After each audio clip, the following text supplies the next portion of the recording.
Alright, so magandang hapon sa inyo lahat.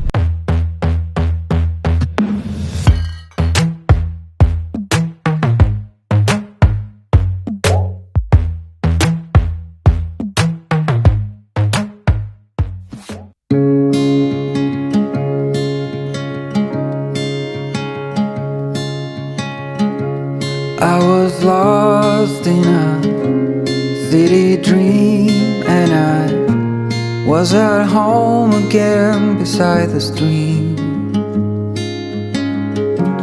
Then you walked past me, and you saw me and smiled.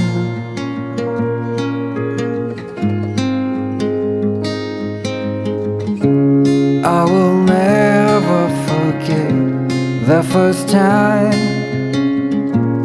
when I saw you. I thought I lost my mind.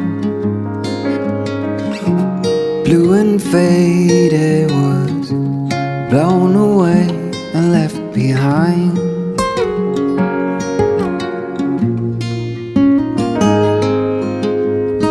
I hope you'll always be around, even if I fail.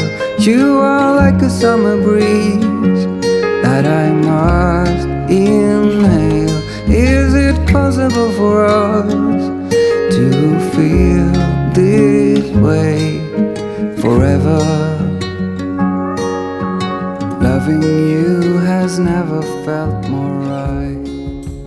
Alright, so magandang hapon sa inyo lahat. Ay nandito kami sa Bakakay Albay kasi binisita namin or pinunta namin itong Kialan Tulay dito sa lugar na to.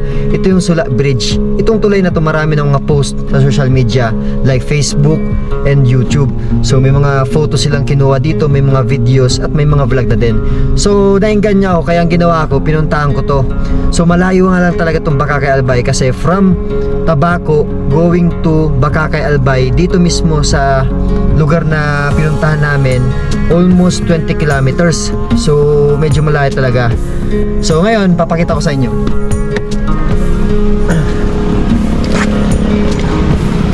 So ito yung Sula Bridge. Ayan o. So kung makikita nyo, napakatibay ng tulay na to kasi ang kakapal ng bakal na nakalagay dito.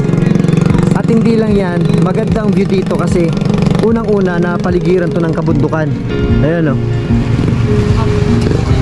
Tapos dito sa tulay na to, makikita nyo karagatan. Nagbeberding karagatan. So napaganda. Ayan o. So may mga floating cottages nandoon sa gitna. Tapos dito naman sa kabila, merong parang abandonadong yate. Ayan o.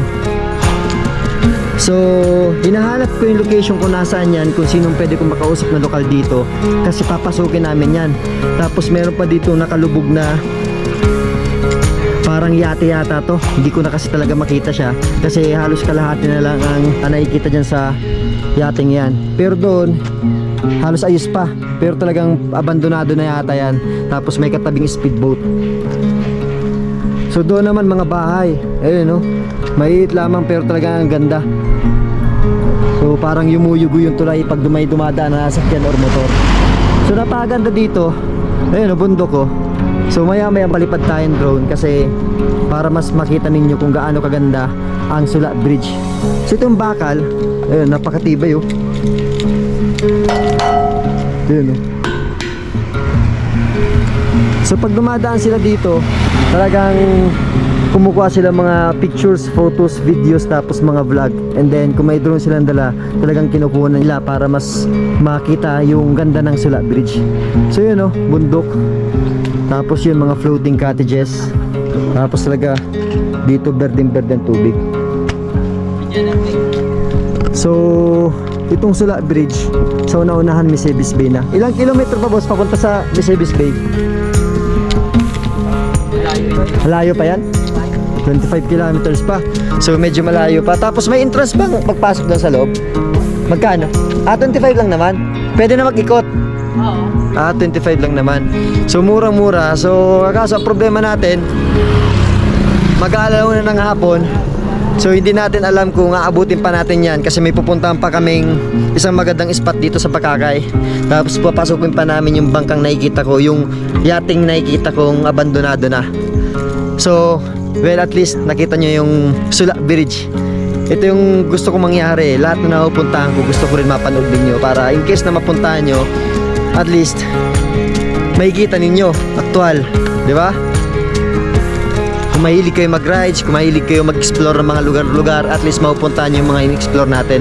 Ito yung purpose ko, yung mapanood ninyo mga vlog natin na pinupuntahan ko para kung kayo ay mapunta, at least ma-experience ko kung gaano kaganda at kung gaano kalupit yung mga pinupunta na lugar natin. So ito yung Sula Bridge, matagpuan dito sa Bakakay Albay. So medyo malayo lang talaga simula doon sa Tabaco, kasi galing kami sa Tabaco doon sa may Mayon Skyline. So sobrang layo niya. So punta muna natin yon, pero bago tayo tumigil sa vlog na to, pupunta tayo sa baba kasi sa Kuya Carlito, tapos yung mga anak ko bumaba dito sa tulay na to.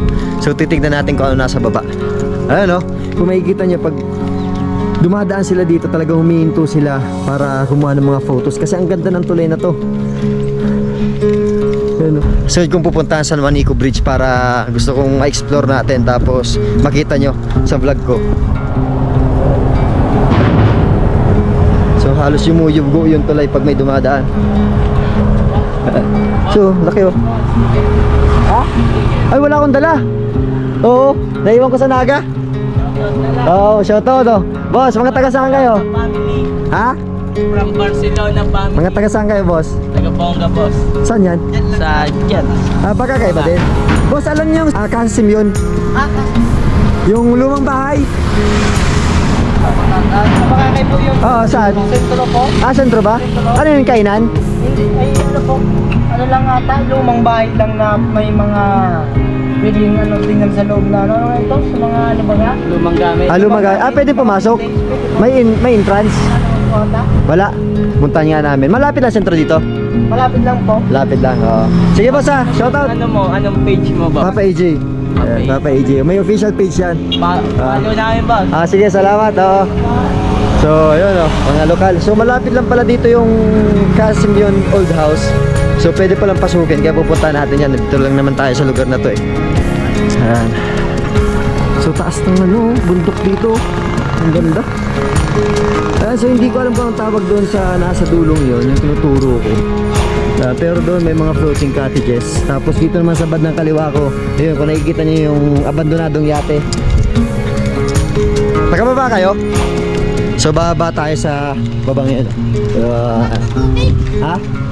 Nagano na kami, tapos sabihin na, sige nga. Ay, sige. So bababa tayo para makita natin ang baba ng tulay na to.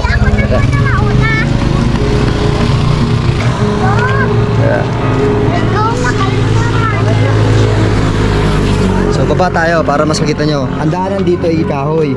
So doble ingat lang kasi pag nahulog kayo dito, dire-diretso kayo doon sa may semento. Hindi natin alam kung pwedeng anong epekto pag nahulog. Pwedeng mabalian o pwedeng masugatan. So ito yung Sula Bridge, tapos punta kami sa baba para makita nyo kung ano nasa baba nito.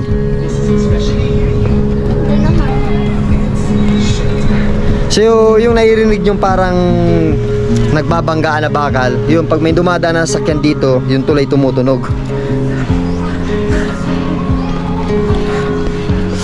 Ayun may kubo pala dito, pwedeng pagtambayan. Ito yung tulay. Tibay ng tulay na to.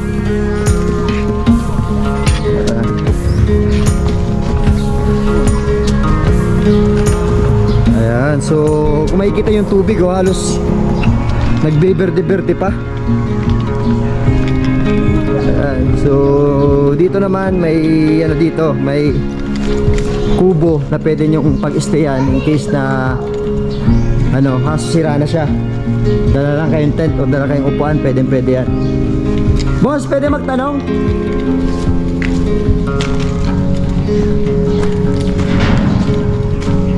Yan ba boss yung abandonadong yate, pwede magpasukin yan? Yan Ha? Pero ano yan, private loan? Pero yung may daan doon sa kabila.